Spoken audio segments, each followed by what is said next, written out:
Hi, today, I am going to explain an American supernatural drama television series called Manifest. Spoilers ahead.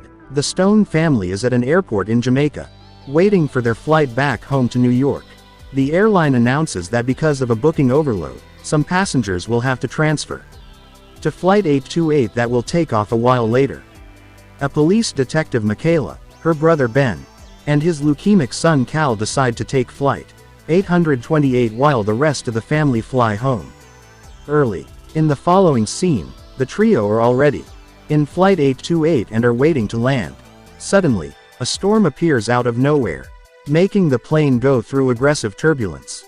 The lights go off and emergency lights are turned on, making everyone panic. A minute later, everything goes back to normal, and they continue their way to the JFK airport. However, the pilot is asked to make a descent to another airport. The operator on the other end sounds nervous upon hearing the name of Flight 828. The pilots are told that there will be military and medical personnel waiting for them when they touch down. Still confused, they land the plane. The director of the NSA, Vance, is the main investigator on the scene. He informs the confused passengers that they flew from Jamaica on April 7, 2013, but the current date is November 4, 2018. Everyone on the flight has been missing and presumed dead for the past 5.5 years. Then, we are taken back to the day they were at the airport. The daughter, Michaela, is a detective in the New York Police Department. She looks at her family and thinks about how stressed they are behind the happy faces. Her brother Ben and his wife Grace have been married for 15 years and are still in love. They have a pair of twins, Cal and Olive. Cal was born with leukemia and has been given 6 months to live. Ben and Grace are always worried about their son, helplessly trying to find a way to save him. Then, there is Michaela's mother, who is asking her to take a step forward in life and get married. Michaela was recently proposed to by her long-term boyfriend Jared. She is taking her time to give him a reply, because she is still recovering from the trauma of something that happened recently. Back in the present, the passengers think this is some kind of sick joke, but they soon realize Vance is being dead serious. Upon further investigation, it is clear that the passengers haven't aged a single day since the departure. The people from NSA expect an answer from the passengers, but they are as clueless as everyone else. They are kept in a camp for the rest of the night and interrogated individually. All their answers are the same. They do not know what happened. 36 hours later, the news makes it to the world and creates a sensation. The families of the passengers run to the airport to be reunited with their loved ones, who they thought died long ago. It is a crazy experience for both the passengers and their families. Ben reunites with his daughter, who is now a teenager. Cal is shocked to see that his twin is now double his height. Grace, on the other hand, could not be happier to have them back. However, Ben and Michaela find out that their mother passed away 2 years ago. They have a hard time processing the information, so they decide to go home and rest first, while the rest of the world loses their mind. The family settles into their changed home. Simultaneously, scientists start examining the airplane but find nothing out of the ordinary. Michaela is worried because her fiancé Jared didn't come to meet her at the airport. She goes to her workplace to meet him and is greeted by a senior detective. He welcomes her back to the job even though she has been Mia for 5 years. Other than the return of Flight 828, the news about 2 girls being abducted from their backyard has also made the television. Jared is the lead detective on the case and is very busy. Upon meeting him, Michaela finds out that it is not the only reason he didn't come to meet her. It turns out, he married her best friend Lourdes last year. Michaela is shocked because to her, it has only been 2 days since she and Jared were engaged. The first thing Ben does on returning home is take Cal to the doctor. Over the years, researchers have found a way to treat his leukemia, which means he can live more than 6 months. The couple can almost not believe the news. Meanwhile, Michaela is returning home on a bus when she hears a voice asking the driver to slow down. The voice is so strong that she yells at the driver and saves a kid's life right before the bus is about to hit him. Then, we are introduced to a medical researcher named Savi. She was also on Flight 828 and is returning to her workplace after 5 years.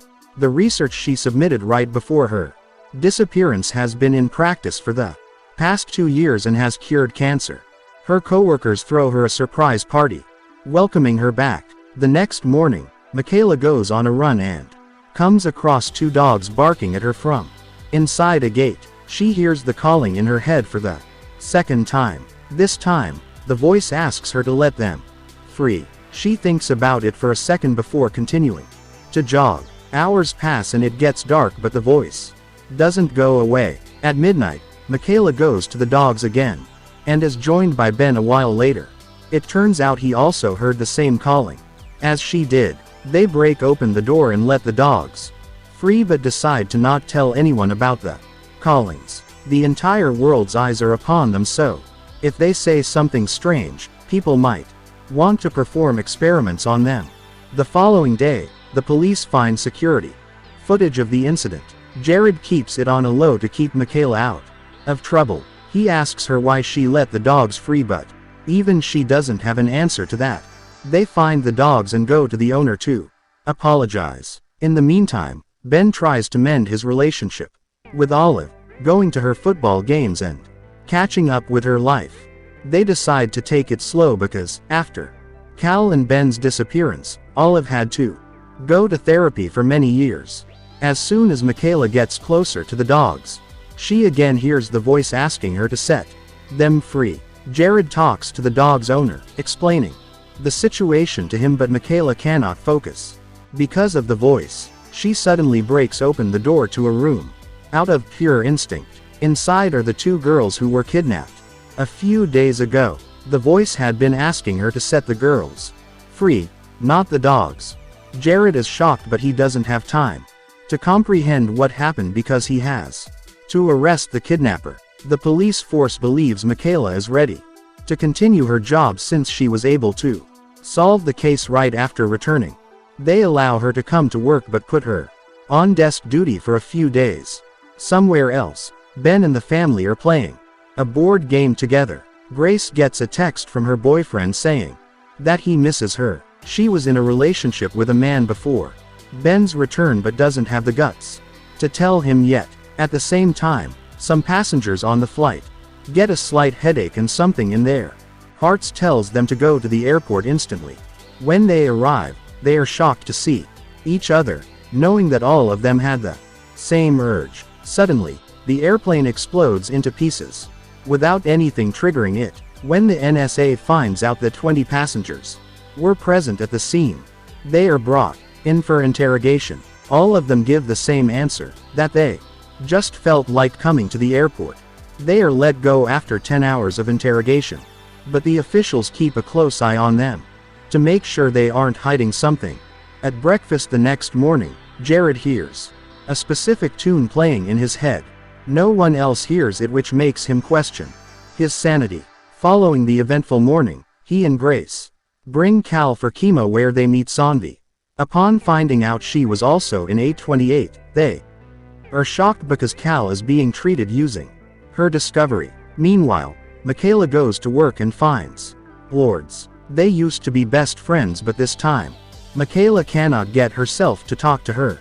Later, she is told that she will have to take a psych eval before she gets back to work.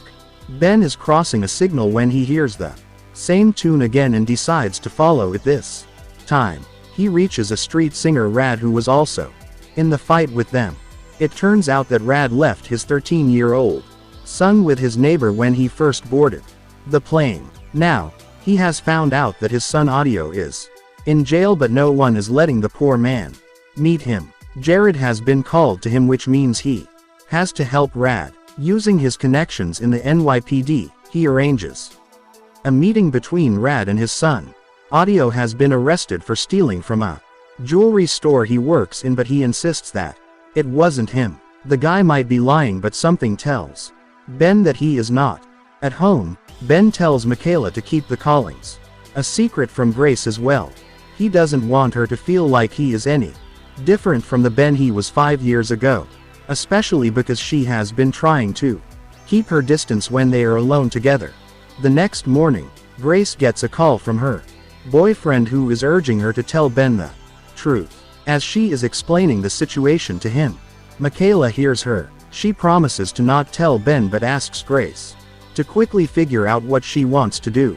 Later, Michaela digs into Audio's case and finds that all evidence points towards him being the culprit since there is no sign of forced entry and he used a false ID to get the job. Red goes to talk to him one more time but Audio insists that it wasn't him. He used the fake ID to get better jobs but he would never steal something from the job he worked so hard to get. At night, Grace buys Cal new toys because his old ones were donated. However, he misses things like his rock collections and limited edition Legos. It turns out that without Grace's knowledge, Olive has stored them in a storage unit. She and Ben go to retrieve the stuff and Ben finds out the unit belongs to Grace's boyfriend, Danny. Olive hugs him and apologizes. Before they can move the boxes, Ben again hears the tune but this time, in real life. He follows it and finds out it is the ringtone of the jewelry shop owner's son. He is the one who stole the jewelry and put the blame on Audio. Ben immediately calls the police and gets him arrested. In the end, Audio is let free and Red couldn't be happier. Michaela goes through her Facebook page and finds several messages from Lords over the years. It makes her remember the friendship they shared. She goes to Lords' place and reunites with her, forgiving her for everything. Somewhere else, Ben confronts Grace about her love affair. He doesn't blame Grace for being with someone else to get over the pain of losing her husband and child. Grace is grateful to have such an understanding man as her husband. After that, we are introduced to Kelly, one of the 828 passengers who has been the most vocal about what happened to them. She goes on interviews and blames the government for hiding something. Then, when she is watching the news at night, someone shoots her dead. In a few hours, her house is surrounded by police. Ben also finds out about it through the news and asks his family to be careful of strangers because the death might be related to her being a passenger. He gets a call from Sandy who says that she has found an undiscovered protein in Cal's blood that wasn't there before the return.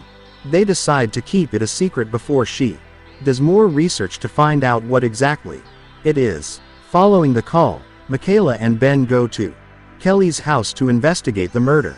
However, they are interrupted by Vance who kicks them out because the matter related to Flight 828 is a matter of national security. Outside, they meet Kelly's husband Taylor, who says that his wife had a calling yesterday. Before they ask him more about it, he walks away. Michaela has also been hearing the phrase, "Own your truth," repeatedly in her head. She hears Kelly say the same thing in her interview and realizes that she is meant to find Kelly's killer. Later, she and Ben go to talk to Taylor who is preparing for the funeral. He thinks that Kelly was killed because of the interviews and so does his maid. When they start to receive guests, the siblings see themselves out. However, this reminds Michaela of her friend Evie's death. A few months before the disappearance of the flight, Michaela was in a car accident with Evie. Evie died in the crash and since Michaela was driving, she never forgave herself. To own her truth, she goes to Evie's parents' home and finds her mother. The last time Michaela was here, she was kicked out because the couple didn't want to see her. But this time, Beverly invites her in. Michaela soon finds out that she has dementia and still thinks her daughter is alive. Her husband, however, still blames Michaela for Evie's death. After the encounter, Michaela goes to work and meets Jared. He did some digging on Kelly and found out that she and her husband own a downtown mall. Michaela remembers that the maid mentioned a mall while talking about Kelly yesterday. That place might hold the answers they are looking for. Subscribe for more videos like this, turn on the notification, and leave a like to help the channel out. Thank you for watching.